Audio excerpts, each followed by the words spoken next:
Before becoming very entangled in the broader Gundam universe because of this whole retrospective thing, when I thought of Gundam, the Gundam I thought of was almost always Gundam Unicorn. This is probably because the early 2010s were a time where I was getting back into anime, and the OVA release of Unicorn was sort of a big deal at the time. Advertisements for Unicorn weren't exactly common, but the show was kind of important, being the return to the Universal Century for the first time in a while. In Japan, it had a cross-promotion campaign with Independence Day Resurgence, and the first episode actually premiered on the PlayStation Network. And yeah, that's a thing that happened. Actually kind of ahead of its time, considering how ubiquitous streaming services would become just 10 years later. Unicorn was released in batches of hour-long episodes over the course of 4 years, and then finished up with a 90-minute special that premiered in Japanese theaters. Whether you liked it or not, every time a Unicorn episode was released, it was sort of an event in the broader anime community. Unicorn was a celebration of the history of Gundam up to that point, and allows itself to wade through the reeds of incredibly philosophical dialogues laced with references to things that happened in episode 32 of Mobile Suit Gundam Double Zeta. 知ってるのか誰か俺たちがどんな苦しい思いをして戦ってリーナも死んでそれなのに俺たちが戦争をしたがってるだとやめろ Okay, I'm being facetious here, but Unicorn has a tendency to be unabashedly dense and deeply entrenched in the Universal Century's lore and history. It just doesn't care if you don't know. Don't know who Puro 12 is? Haven't seen the original 79 show, and you don't know who the hell this guy with purple hair is that's a weird super spy that bright nose for some reason? Fuck you, Gundam Unicorn doesn't care. Normally, I'd probably be saying that none of this really matters, and Unicorn stands on its own, so it doesn't matter if you're not caught up with everything in the UC, but I don't know if it really does, and I'm honestly not sure what you'll get out of Unicorn if you haven't seen everything up to this point. Some people are going to see that as a positive. I mean, it is pretty rewarding watching Unicorn as one of the 12 people that actually like Double Zeta, but at the same time, having to know this much about the Universal Century is a pretty big ask for the average viewer. And when you don't have that experience with Gundam, I can see why Unicorn comes off as either preachy or really far up its own exhaust port, because every line that every character says is the weightiest thing that's ever been spoken. There's no casual conversation with Gundam Unicorn. Everything that every character says is plot relevant, and with the episodes being an hour long, it can just leave you feeling sort of mentally burned out. That being said, I really do think that if you're a fan of mecha, you really should make at least one attempt at watching Unicorn. Just because it has some of the most beautifully animated mech battles and intricately designed mobile suits that I've ever seen. Yeah, sometimes the CG does look kind of dated, especially with the Unicorn Gundam itself, but there is plenty of 2D animated action as well, and it is really breathtaking. The art style itself is just my favorite version of the Universal Century. The character designs were done by Yoshikazu Yasuhiko, which means it's basically just a really clean version of Zeta Gundam's art style, and you can't get better than that. Plus, the mechanical designs were done by Hajime Katoki, who had worked on plenty of Universal Century shows, but most appealing to me was his work on Stardust Memory, which has some of the best designs in the series. Anyway, there was a lot I wanted to say, and that was a long intro, so let's get into the story of Mobile Suit Gundam Unicorn. As a quick aside here, I'm only covering episodes 1, 2, and 3 in this video. Next week, there will be a video covering episodes 4, 5, 6, and 7. I don't want this to become like a huge habit in the future to break things into 2 videos, even though I have done it a lot fairly recently. But Unicorn is so dense that I just didn't want to put out a 2-hour long video on Unicorn, so Bear with me, and we will get through it together, I guess.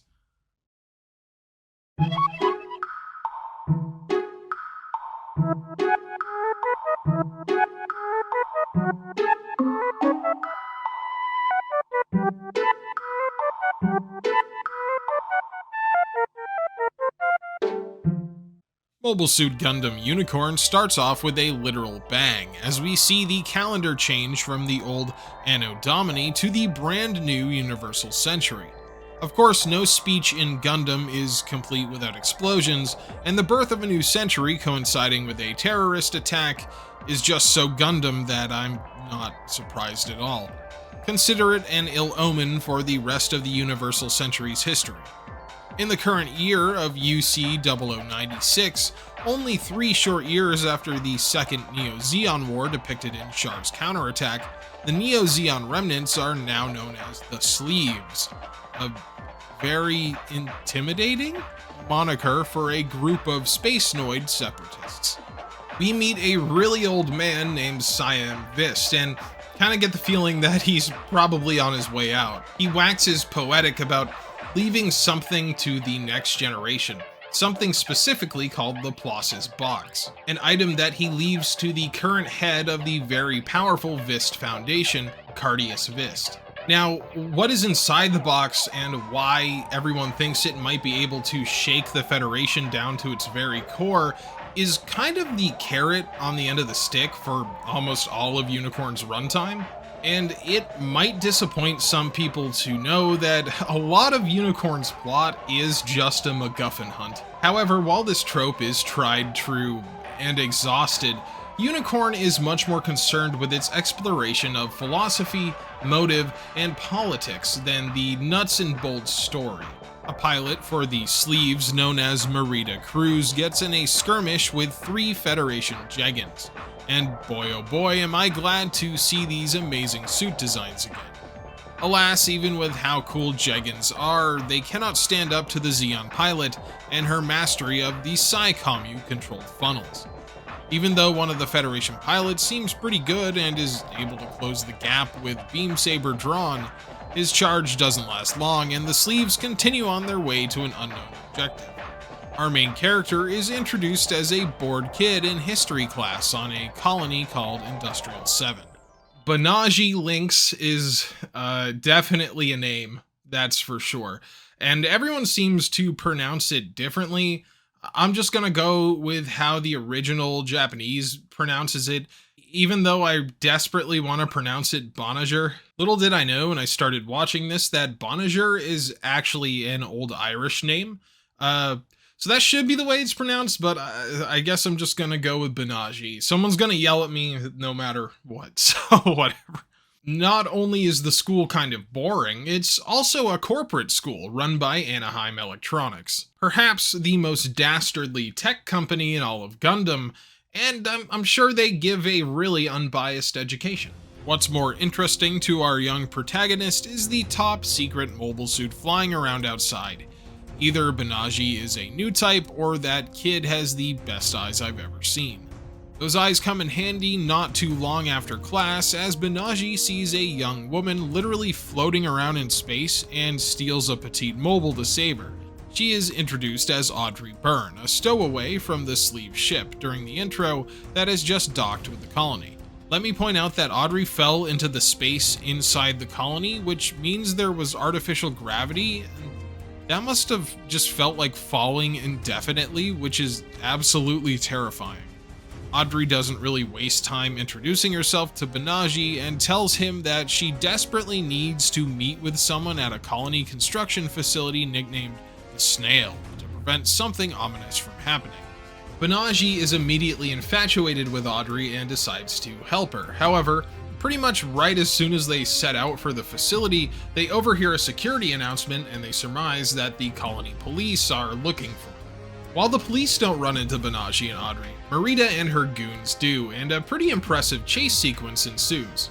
They manage to get on this industrial elevator and Banagher manages to chuck Merida off of it and back down to where her comrades are waiting. I really do love how Audrey looks at him like, damn kid, what the fuck? The pair make it through the colony builder and find that the rumored Vist Foundation mansion was real.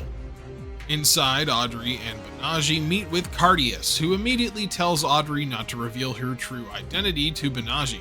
Obviously, Audrey is no normal girl. I mean, one of the first times we see her, there's a billboard in the background that says Runaway Princess and Fourth Tragedy, so not super subtle. Audrey really doesn't want Cardius to give Laplace's box to the sleeves, but before they can go into why, both Cardius and Audrey tell Banagher to go home. Though he resists and says for the first time in his life he feels like he's where he needs to be, a feeling that until now he didn't even know existed. But they persist and Banagher leaves dejected. Cardius next meets with the captain of the ship from the opening, the Garan Series, Subaroa Zinnerman. Yep, that's another name. It's up there with Roronoa Zorro. Jesus Christ. And tells him that while the contents of Laplace's box could overthrow the Federation, it takes a certain quality of person to open it. He gets into new type theory a bit and explains that at this point in the UC, the word new type is pretty much synonymous with ace pilot, and the Federation has even gone so far as to insist that new typeism is a dangerous philosophy that's pretty much responsible for domestic terrorism and the rise of Xeon and even the whole entire one-year war. Cardius lets them know that if the sleeves' only objective is to renew Xeon, then they'll never be able to open the box. Right as this conversation is seeming to reach its boiling point, with Zinnerman getting pissed about Cardius being wishy-washy when giving them the box, Londo Bell mobile suits reveal themselves right outside the colony and begin to attack the sleeve ship. And by the way, Londo Bell is the Spec Ops organization from CCA. I told you Unicorn introduces 86 factions and characters right off the bat. Sorry. As fighting spills over into the colony, Zinnerman pulls a gun on Cardius and demands not only the box, but Audrey as well, knowing that she's being hidden by him. Merida blows up one of the Londo Bell suit's reactors inside the colony, and I absolutely love when Gundam commits to the reactor explosions being a huge deal. To illustrate how much the Federation wants its hands on the box, we see that they're willing to fire on the colony directly with ship-mounted lasers and run amok inside. Most of Banagher's class gets wiped out in the attack, with only a couple of them remaining. At this point, everything is just complete chaos, and we see Cardius and his servant Guile trying to make it to the Gundam Unicorn hidden in the colony builder. They get cornered in an elevator, and damn dude, Cardius pulls off some solid snake level CQC and snaps a guy's neck like it's nothing. Pretty good for an old man too. Too bad he gets shot by a wide man named Alberto, who is also his brother-in-law? Family issues, huh? Banagher floats through a maintenance tunnel while looking for Audrey, but instead comes across the hangar bay containing the RX-0 Gundam Unicorn and a mortally wounded Cardius. Cardius decides he likes the cut of Banagher's jib and decides to register the Unicorn to him. This means that the RX-0 will only heed Banagher's instructions, and it's also the key to unlocking Laplace's box. Oh yeah, also Cardius tells Banagher that he's his dad, which is an interesting revelation that kind of feels like it comes out of nowhere the first time you watch it. Banagher is motivated by his yearning to save Audrey, and pilots the Unicorn well enough to push Merida out of the colony. The frame begins to give off an eerie red glow, and the single horn splits into two, giving off the appearance of a true Gundam. We see that this is called the NTD system, and it changes the Unicorn into the incredibly powerful Destroy mode. Episode 1 is a good test for whether or not Unicorn is gonna be for you. It's full of weighty conversations and world building that is multiple layers deep, and I quickly found that if I wasn't constantly paying attention, the show would completely lose me. Personally, I found that Gundam Unicorn was one of the harder entries into the franchise to binge watch. And not only because I watched the OVA version with hour-long episodes. Unicorn is totally happy to dig its heels into 15-minute stretches of conversation about motivations and ideals and philosophies, and that isn't an exaggeration. Some of these dialogues can go on for almost a quarter of an episode's runtime. To Unicorn's credit, the acting, script, music, and art all really do a lot to keep these scenes engaging and tense. Sometimes two characters talking can be more intense than the mobile suit battle that's going on outside. And when you add that onto the fact that the battles themselves are all beautiful and lightning paced, well, a single episode of Gundam Unicorn is like running an anime marathon. By the end, you're just sort of mentally tired, and this could be a special circumstance just because I'm taking notes and thinking about scripts, but at the end of an episode, I just want a nap. Anyway, just so you know that this is the type of show that wants your attention, and being on your phone during it is probably just going to make you fall off of the series, for better or worse. The Sleeves mobile suits flee the battle, and the RX-0 is taken aboard the Nail Argama, the famed Londo Bell ship from the second half of Gundam Double Zeta. Instead of being piloted by a gang of plucky kids, it's now helmed by a man named Captain Otto Midas, and fields a full contingent of Federation mobile suits. The Argama is such a great ship design, it's really nice to see it back and taking a huge part in another Gundam story. While Banagher is locked inside the Unicorn, he has some flashbacks, and we see that he may have gone through some weird experiments. And this is actually a difference between the book version of Gundam Unicorn, which is the original, and the anime. In the original novel, Banagher is actually revealed to be a cyber new type, and in the anime they never really reveal that, and it's kind of just believed that he's a natural new type. Although with the flashback to the experiments, you could kind of just have your headcanon be either way. It doesn't really matter in the grand scheme of things, but it is an interesting little tidbit, as the Gundam novels are almost always pretty different to their anime or manga adaptations. While the crew attempts to open up the locked cockpit, Captain Zinnerman of the Neo Zeon ship, the Garen Ceres, talks to his commanding officer, a masked man known only as Full Frontal. He's called the second coming of Char Aznable by some, and thought to be the man himself by others. While Frontal's identity is never really confirmed to the audience, we will see later how that identity, or lack thereof, is actually a really interesting facet of his character. For now, though, Cool Mask Guy tells Zinnerman to keep an eye on the Federation ship and find out its next move. We get to meet Commander Daguza Mackle, who leads a Special Forces team aboard the Argama. He learns from one of the civilian scientists that they recovered from Industrial 7 that the UC program created the RX-0 from Psycho Frame material, a technology that has vastly improved since the Psycho Frame in the CCA-era New Gundam, or even the good old Zeta Gundam biocomputer. Audrey meets a young ensign named Ride, who offers to take her to see the Unicorn. Finally, they're able to pop Banagher out of the cockpit, but while interrogating him, the ship comes under attack by Full Frontal in the incredibly powerful Sinanju.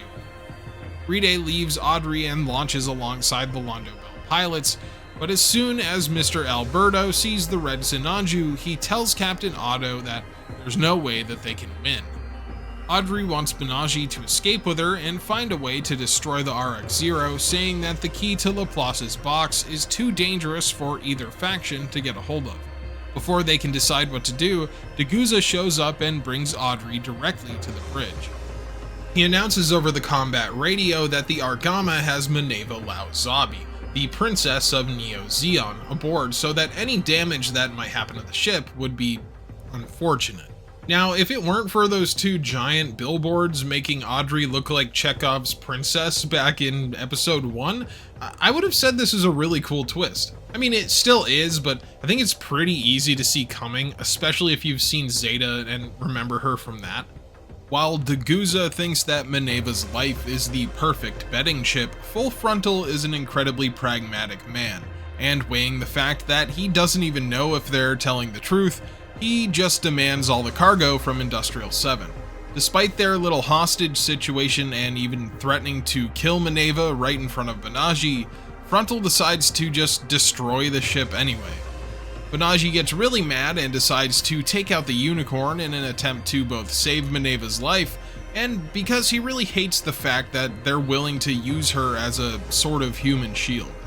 We start seeing Banagher's character in an even more in-depth manner here, as we see he's unwilling to entertain the fact that Maneva would be willing to die for her cause. Banagher is the type of kid that's going to put things right no matter how hard or unobtainable they may seem. At least that's his ideal. Luckily, Alberto thinks that Banagher taking the unicorn is the most likely way for him to live because he's also on board the Argama, and so he helps him get out of the hangar. We will see more of Alberto later on, and he's an interesting character because his motivations go a little deeper than I actually initially thought. We also get confirmation that Ride is a new type during this battle, as he gets a full-on new type flash with sound effect as he's fighting full frontal. The mech-on-mech combat in Unicorn is so beautiful, I almost want to describe it as a dance instead of a fight, especially whenever Frontal is involved. Whenever the good old boy is on screen and partaking in the action, he absolutely steals the show, and is a pretty good representation of Char's battlefield legacy. I think the simplest way for the show to illustrate this was to just have Frontal spin away from beam rifle shots. I mean, he could slightly adjust one way or the other, but the guy goes into a full-on flourish just to style on the other pilots. And when most of the other pilots in the show are giving 100% just to not die nearly constantly, it makes Frontal seem leagues better than anyone else on screen at any given time. Even though Banagher is full of piss and vinegar and looking to save his friends and be the hero of the day, yeah, things don't exactly go super well for him. He gets smacked around by Merida until he passes out and the Unicorn's destroy mode is deactivated. This does allow the Nail Argama to escape unharmed for the moment, but it means that the Sleeves now have possession of the key to the box and its pilot. While Ride has a stressful argument with Maneva blaming Zeon for all the bad shit in the Gundam universe that have happened in the last 15 years, he even has a flashback to one of those old Zeon speeches, and Maneva telling him that the Federation allows Zeon remnants to hang around and exist as a really convenient scapegoat. Which, yeah, that tracks. I mean, the Federation has had multiple Special Forces divisions devoted just to hunting down Zeon remnants and just couldn't get it done. Well, that might partly be because one of those groups was more interested in performing a soft coup and taking over the whole Federation government, but you know how that goes. Banagher is brought before full Frontal so that they can try to get some information on the box out of him. He tells Frontal to remove his mask, wondering if the man is the true Char Aznable. He does so, and we see that he does indeed bear the same scar on his forehead that Char received from Amuro Ray in the finale of Mobile Suit Gundam. Banagher and Frontal discuss politics, Spacenoid suffrage and representation, and this might be the first time you get a taste of the very dense dialogues that Unicorn has its characters take part in. Banagher is told that he killed a soldier named Sergei in battle, which Angelo seems to take personally, though Frontal just kind of brushes it off. Banagher is held captive by Merida and is taken to stay with the family of Mr. Gilboa, one of the crewmen aboard the Garan Series. Banagher is pretty closed off at first, but seeing someone that is devoted to the Zeon cause also have a normal, loving family begins to soften his heart. Merida takes Banagher to an underground church on the colony and tells him about how when the colonies were first built because of overpopulation, people were forced to leave their homes and resettle in space. Zeon became a light for the oppressed Spacenoid people, and you can't really blame them for their views on the Federation. She also thanks Banagher for saving Maneva, which was something that she wanted to do herself. While this is a quiet moment in a series full of bombastic combat and swelling music, had Banagher not found himself here with these people, the trajectory of his character development would have been entirely different. Banagher had always seen people as equals who need to help each other and communicate, but this moment with Gilboa and Maneva will become a cornerstone of who Banagher is. That evening, while walking through town, a guy bumps into Banagher and discreetly hands him a note from Deguza with instructions on how to escape during an upcoming assault. Back on the Argama, the crew has gotten word that the Garan Series is hiding out at a colony called Palau, and the ship has been tasked with going there and retrieving the unicorn. Deguza feels indebted to Banagher for saving the Argama during the fight with Full Frontal, so he comes up with a plan to save the kid during the battle. Since Riday's last mobile suit got smacked around a little too much, he gets the honor of piloting the rebuilt Hyakushiki, though it is painted gray and looking a lot more drab than its flashy self from Zeta and Double Zeta. However, Riday is having some second thoughts about how the Federation is operating, and decides that he's going to break Banagher out of the brig and take her to Earth. His big plan is to have his daddy come up with a solution, and we learn that Riday is a son of the Marcenas family, a highly influential family within the Federation's power structure. Riday and Banagher launch in the Shiki and begin to sneak away while the assault on Palau begins, but Riday is unable to leave his fellow soldiers behind, and with Banagher's blessing he joins the battle. While Banagher follows Deguza's instructions, he actually ends up coming across the hangar where the unicorn is being held during his escape. Call it a coincidence, or fate if you want.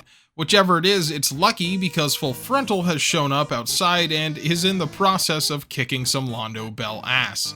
The Argama gets a signal and they realize that the unicorn has entered the battle to assist, and Banagher is able to meet up with both Riday and Banagher. Riday tells him that his father is the head of the Federation's Council of Colonial Affairs, and he's taking Banagher to meet with him. If only Riday had waited a few more seconds, he might have been able to help Banagher fight off Merida Cruz. The fight between Banagher and Merida is pivotal to Frontal's plan, as he's installed a psycho monitor in the unicorn which will allow him to collect important data.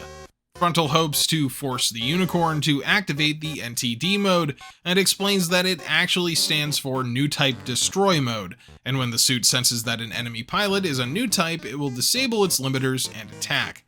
To Frontal, this proves that the Federation is completely against new types and spacenoids as a whole, proof that they will always endeavor to keep his people down. This is also where we learn that Merida is actually a cyber new type clone created back during the first Neo-Zeon War to serve a man named Glemmy Toto. Known only as Puru 12, she was sold into sex slavery after the war and remained in a backwater hellhole until she was saved by Zinnerman. Merida has one of the darkest backstories of any Gundam character, and knowing about the events of the war that she was bred to fight in, well, it adds an extra layer onto the weight and gravity of her situation. Banagher and the unicorn are about to destroy Merida's suit, but at the last moment he reaches out with his quickly growing new type powers and learns about Merida's life. He's able to shut down the NTD mode and recover Merida, bringing her back to the Argama where they keep her in the medbay as a prisoner. So now that the Argama has the RX-0 back in its possession, they move on to the next step of the plan to obtain Laplace's box. The unicorn contains a program known as the Laplace program that gives specific sets of coordinates for the suit to navigate through. Once all the coordinates have been crossed, the program is believed to reveal the location of the box. The first set of coordinates points the Argama towards a Vist Foundation ship called the Klimt, and we see that the Sleeves have also figured out their destination. While they meet up with the Vist ship, we see that Alberto is plotting a dastardly plan with his aunt Martha Cardius. Martha Carbide. Not Martha Cardius. Yeah, it turns out that Alberto is Cardius' son from a different marriage, which would make him Banagher's half-brother. There's a lot to this show's setting with the Vist family and how they've wormed their way into pretty much every part of Federation politics. Martha is the new head of the Vist family after Cardius' unfortunate death, and plans on taking the captive Merida to an old abandoned new type lab on Earth. Banagher is going through the required I don't want to be a pilot phase of being a Gundam main character and tells Deguza that he refuses to pilot the unicorn through the coordinates. Of course, Banagher is the only person who can pilot it now due to the system being locked to him. It doesn't take all that much guilt tripping from Captain Midas to get Banagher to come around, especially since his bond with Deguza is growing and the soldier is sort of becoming a father figure to him. When Banagher finally does pilot the unicorn through the given coordinates, we see that the location that he's required to pilot through is the orbiting ruins of Laplace Station, the site of the terror attack that ushered in the Universal Century. What better time for the Garan Series to show up and attack the Argama than right at that moment? Full Frontal even shows up on the battlefield, and Banagher sees a vision of the old unicorn tapestry from his childhood home. a warning that he should speed back to the Argama. While Gilboa is able to talk to Banagher and tell him that they're just attempting to rescue Merida, the explanation is kind of hollow as Frontal and Angelo attempt to force Banagher to activate NTD mode. The Guza exits the Unicorn so that Banagher can fight without distraction, and this turns out to be a really bad idea because, like, for some reason he decides to attack Full Frontal with a rocket launcher while he's floating around in space, and Full Frontal just, like, vaporizes him, like, not even 5 minutes later. Oh well, at least he got to impart something to Banagher first. He believes that the RX-0 isn't a new type hunting, Neo-Zeon destroying suit that everyone thinks it is. He thinks that it is a suit that will adapt to the heart of its pilot. Banagher gives into his rage at the sight of Frontal killing Deguza and throws his sense of self-preservation out the window, continuing to fight Angelo and Frontal until they run the risk of being pulled into Earth's gravity. Zinnerman orders his team to abort their mission to save Merida, directing them to assist Full Frontal instead. However, this leads to Banagher taking a shot in a blind rage that hits and kills Gilboa, the person who had opened his home to Banagher only a few days earlier. Not only that, but Banagher is able to hear the final thoughts of Gilboa due to his new type sensitivity and the amplification of the RX-0 psycho frame, and this sends him into a fit of shock and despair. The Unicorn Gundam falls into the pull of Earth's gravity, and Banagher is left at his lowest moment, falling towards the planet away from his home and from his friends. And that is where we're going to leave the story of Mobile Suit Gundam Unicorn for the moment. Banagher is at his lowest, and the looming mystery of Laplace's box is both threatening and ethereal as a MacGuffin can be anyway. Like I said before, Unicorn is an incredibly dense show that doesn't let up on the gas for even 1 second. Characters are either entrenched in hard-hitting conversation about their individual ideals and philosophies, or the show is presenting some of the most dazzling mech combat that I've ever seen. And we haven't even gotten to the episodes with the most impressive combat yet.